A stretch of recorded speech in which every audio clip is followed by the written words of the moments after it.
Tidak boleh. Kondisi sholat dalam keadaan terpejam, nanti ngantuk nanti. Ini. Jadi tidak boleh sholat dalam keadaan memejamkan matanya. Ini.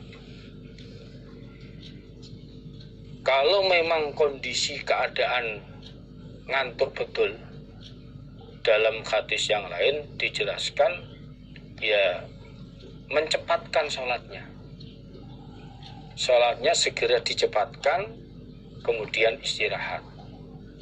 Sebab kalau kondisi ngantuk nanti apa yang dibaca nggak sadar.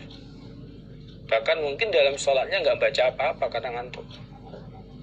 Maka kalau memang ngantuk ya umpama sholat berjamaah dan ternyata yang ngimami sholat baca surat yang panjang ya, kalau memang nggak kuat betul, ini ngantuk betul ya boleh bubar dari sholatnya, dia sholat sendiri terus istirahat. Ini karena memang sholat dalam keadaan memejamkan mata ini menurut sabda Nabi ini tidak boleh. Ini walaupun niatnya biar khusyuk, tumaninah, dan apalagi keadaan ngantuk. Nah ini sholat itu harus bisa khusyuk. Khusyuk itu pekerjaan hati. Jadi antara yang dibaca itu nyambung dengan hati. Ya khusyuk, ya tumaninah, ya khusyuk. Kalau orang ngantuk berarti bagaimana bisa khusyuk? Pikirannya sudah tidak pada sholat. Maka di dalam hadis lain dijelaskan diperbolehkan kondisi yang seperti itu dia bubar, ya, mengerjakan sholat sendiri lalu istirahat. Nah, ini kalau dia sholatnya memang sendirian ya bisa langsung aja dicepatkan. Nah, ini Hadasana bercerita pada kami Imam Tabrani Sopo Ali ibnu Abdul Aziz. Hadasana Muslim bin Ibrahim. Hadasana So'bah Anis Zubairi bin Adi An Anas bin Malikin radhiyallahu an. Qala berkata siapa Anas, la ya'ti tidak datang alaikum atas kalian opo amun suatu tahun illa kecuali waladhi adapun yang tahun ba'dau setelahnya tahun ini iku sarun lebih jelek minhu daripada tahun. Sami'na mendengar kami Anas zalika pada demikian itu min nabiikum dari nabi kalian sallallahu alaihi wasallam. Jadi Anas bin Malik beliau berkata bahwa tidak datang suatu tahun kecuali tahun setelahnya, tahun yang akan dihadapi, tahun yang akan datang itu lebih jelek daripada tahun ini, daripada tahun sebelumnya. Hadis itu saya dengar dari Nabi kalian sallallahu alaihi wasallam. Jadi semakin tahun yang akan datang itu semakin lebih jelek. Jadi yazidus surur wa yanqusul khair. Menurut hadis ini semakin lama banyaknya kejelekan, terutama kemaksiatan, akhlak, dan berkurangnya kebaikan. Jadi semakin lama semakin jelek, semakin berkurang. Banyak orang yang berbuat maksiat, berbuat pelanggaran, narkoba, dan lain sebagainya. Ini lebih jelek daripada sebelumnya. Maka hal ini menurut sabda Rasulullah Shallallahu Alaihi Wasallam yang lain, ya kita sendiri usaha sebagai orang iman dengan keadaan yang semakin tahun semakin jelek, kita harus memiliki kefahaman, keimanan yang kuat untuk menghadapi itu. Nah ini, kalau dari Salman Al-Farisi, keadaan manusia itu akan selama baik, keadaan akan selalu terus baik, kalau di situ generasi mudanya semangat untuk menimba ilmu dan generasi tuanya juga semangat memberikan ilmu pada generasi muda, yaitu la yazalun nas bi khairin ma baqiyal awalu hatta yata'lamal akhir. Jadi manusia akan selalu terjaga dengan baik kalau generasi muda mau belajar pada generasi tua. Ini fa idza halakal awalu qabla yatamal akhir halakan nas. Tapi manakala generasi tua meninggal dunia, generasi muda enggak belajar ilmu pada generasi tua, maka rusaklah manusia.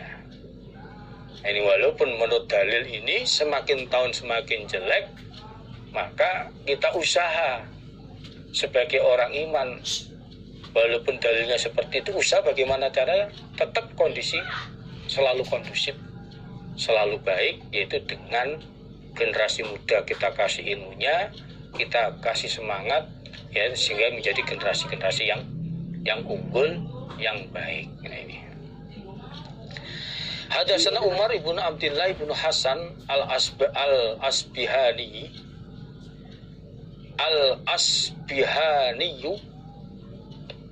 Hadatsana Salamah ibnu Syabibin Hadatsana Ibrahim ibnu Hakam ibnu Aban Hadatsani Abi an Ikrimah an Anas bin Malikin radhiyallahu an qala berkata siapa Anas, Sami itu mendengar aku Rasulullah sallallahu alaihi wa alihi wasallam, semoga memberikan rahmat sapa Allah ali atas Rasul, wa alihi dan keluarganya Rasul, wasallam dan semoga memberi keselamatan siapa Allah. Yaqulu bersabda siapa Rasul, man barang siapa iku ada menengok siapa orang marizon pada orang yang sakit, khadha maka masuk siapa orang fir rahmati di dalam rahmat, hatta ya belugau sehingga sampai siapa orang hu pada orang yang sakit. Jadi Rasul Nabi bersabda, barang siapa yang menengok terhadap orang yang sakit, maka berarti orang itu masuk ke dalam rahmatnya Allah sampai dia datang di tempatnya orang yang sakit itu.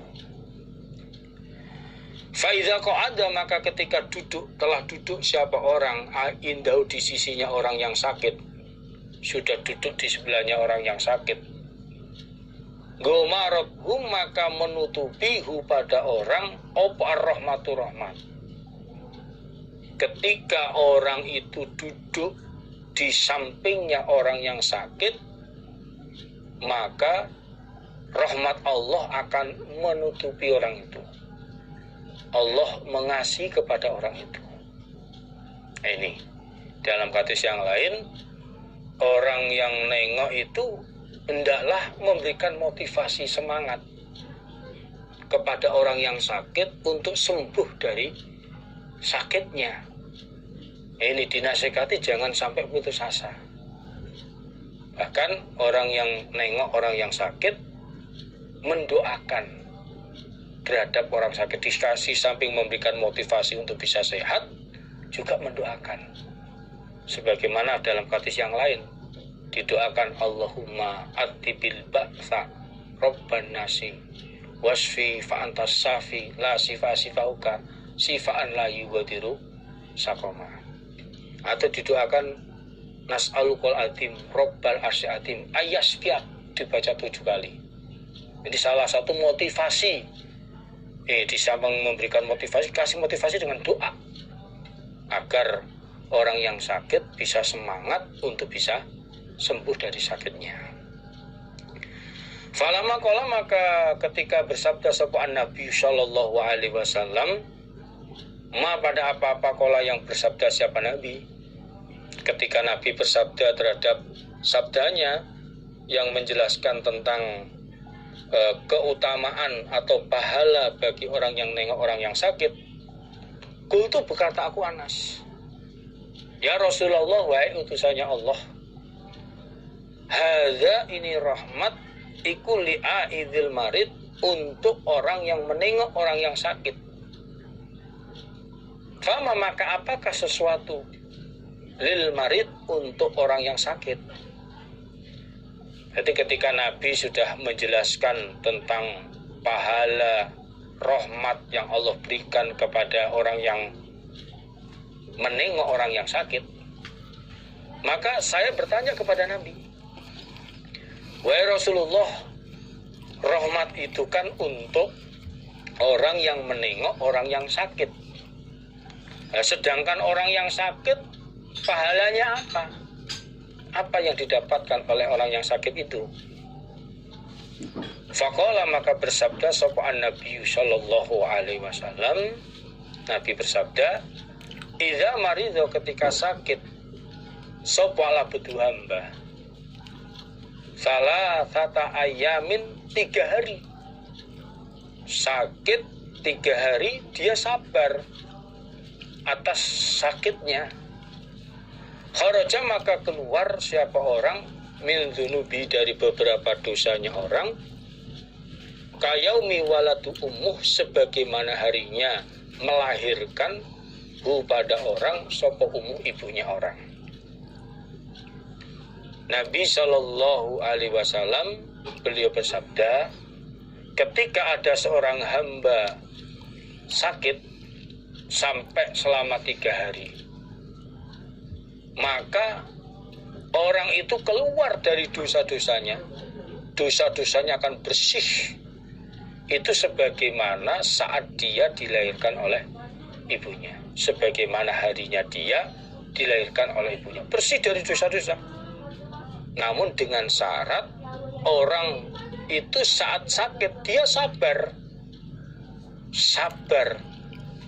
Tetap bisa netepi kewajiban. Prakteknya sabar ya, kewajiban-kewajibannya tetap dilaksanakan yang bisa dilaksanakan, termasuk sholat. Selama sakit masih terus bisa sholat tepat waktu. Menjalannya sabar, kewajiban yang bisa dikerjakan ya tetap dikerjakan. Karena masih sadar, selama masih sadar ya kewajiban dilakukan. Maka orang yang sakit seperti itu akan mendapatkan pahala. Maka orang iman itu kalau mendapatkan cobaan apa saja ya harus sabar. Ini pada hakikatnya dengan cobaan itu menghapus dosa. Di dalam hadis riwayat Tirmidzi, riwayat dari Abu Hurairah, an Abu Hurairah, qala Rasulullah sallallahu alaihi wasallam, la yazul bala bil mu'minin wal mu'minah fi nafsihi wa waladihi wa malihi hatta yalqallahu wa ma'alaihi khati'ah. Jadi cobaan itu akan selalu menimpa orang iman, baik laki-laki maupun perempuan, di dalam jasadnya, sakit-sakitan anaknya, hartanya. Dia bisa sabar sampai pada akhirnya ketemu kepada Allah dalam keadaan tidak ada kesalahan. Jadi orang kalau mendapat cobaan termasuk sakit mau sabar, itu pahalanya seperti itu, habis dosa-dosanya, habislah dosa-dosanya. Nah ini yang paling penting, kita secara pribadi usaha, manakala harus bisa sabar. Sampai dalam hadis Nabi mengatakan orang itu kalau umpama dicoba sakit yang begitu lama, tahunan, nah ini dia nggak kuat menjalani penderitaan sakitnya dia. Nabi melarang tidak boleh bunuh diri. Tidak boleh bunuh diri, karena orang bunuh diri itu justru malah mengekalkan penderitaannya. Ketika mati disiksa oleh Allah sesuai dengan alat yang dia gunakan untuk bunuh diri. Tapi tuntunan Nabi, orang yang sakit kalau memang lama tahunan nggak kuat terhadap sakitnya itu, maka dia supaya berdoa, Allahumma ahyini ma kanatil ahya khairun minni. Ya Allah, berikanlah saya hidup kalau memang hidup saya ini lebih baik bagi saya. Wa tawafani ma kanatul wafa khairun minni. Wafatkanlah saya kalau memang wafat itu lebih baik bagi saya.